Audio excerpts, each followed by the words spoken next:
Hey guys! Hey guys! We're back with another sci-fi review, this time reviewing the sci-fi original series Wynonna EARP, Season 1, Episode 11, titled Landslide. If you haven't seen it yet and you want to avoid any spoilers, skip this video and come back later because everything we say from this point forward is going to be a spoiler.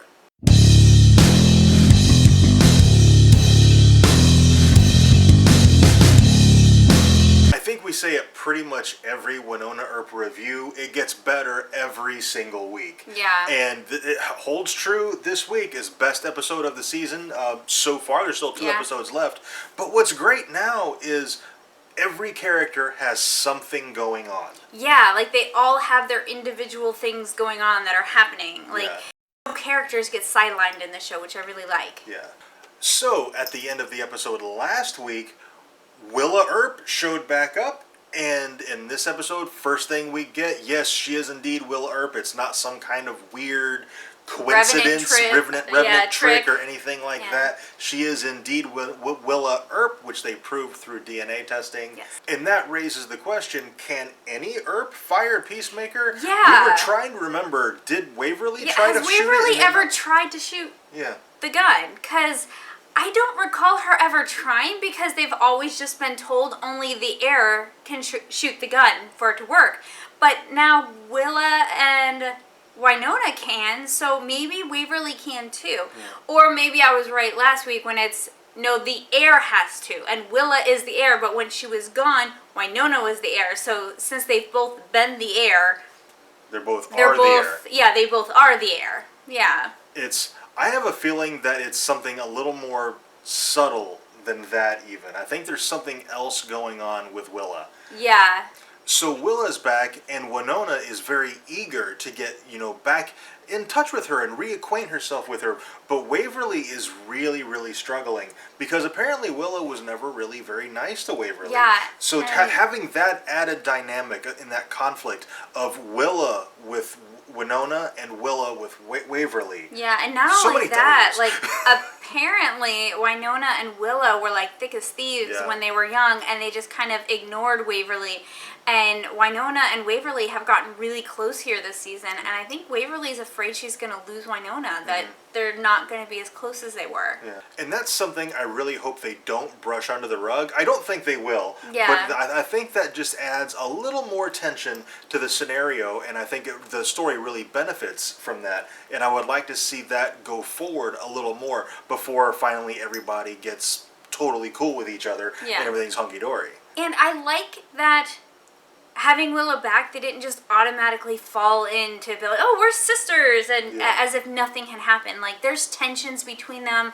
There's, things going on because they haven't been around each other in however many years. I know it's greater than 10 years, probably 15 plus years.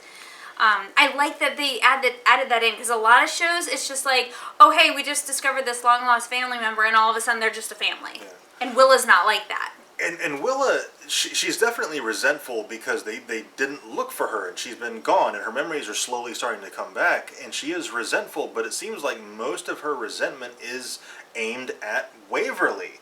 And so that makes me think there is definitely something else going on with Willa. Yeah. Other than just like a plot device to drive a wedge between Wynonna and Waverly, there's something deeper there. Yeah. Especially because she totally saved Bobo Del Rey near the end of the episode. And that makes me think something's up with Willa, because, Bobo saved her life. But why? Why did he save her life, first of all?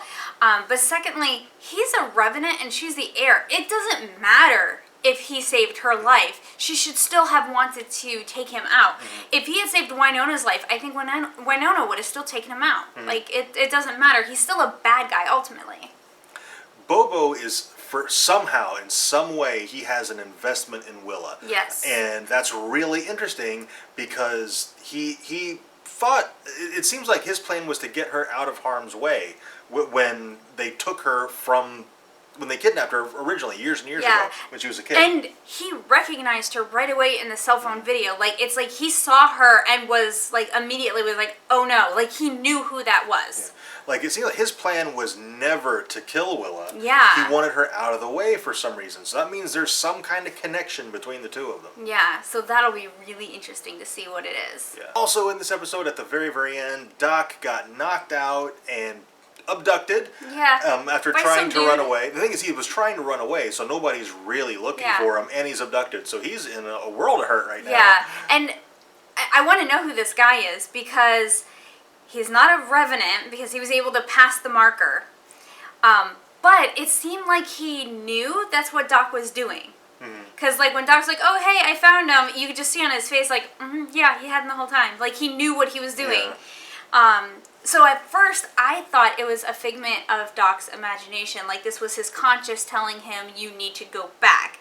Especially after they were talking, and the guy was like, you're running away, you know, she can't do this by herself. If she doesn't do this, she loses, they lose. You know, it really seemed like it was just his conscious talking. But then when he got knocked out, and then I'm like, well, who the hell is this guy?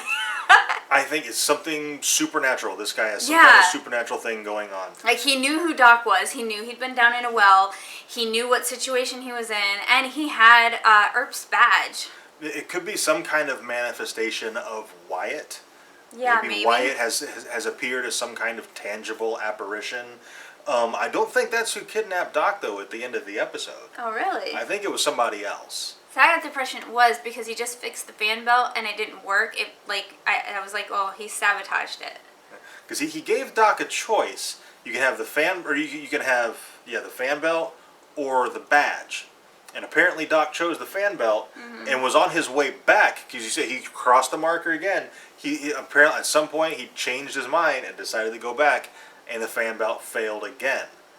So I don't know exactly what that's one of the more interesting parts of this episode. This is a really interesting episode. Yeah, like that whole bit, it's very confusing. We don't know what's going on yet, but it's like confusing in a way that you can't wait for next week to see how they explain this and what the explanation is. Super awesome episode of Winona Earp. The season 1 has been amazing. I absolutely loved it. If you haven't watched Winona Earp at all, we're 11 episodes in. There's 2 episodes left in the season. Binge it, seriously. It's really good. It's Sci-Fi Channel, so they always have their stuff on demand, or you can go on sci-fi.com and watch them. So do that. And they wind up on Netflix really quick. Yeah, a lot of them wind up on Netflix, very quickly. So it's worth the watch. It's definitely worth the watch. Check it out. Alright, I'm pretty sure that's it for this video. If you have anything to add, let us know down in the comments. Also, if you enjoyed this review, please tell us by dropping a like on it and subscribe for more reviews. And thank you very much for watching, and we'll see you next time.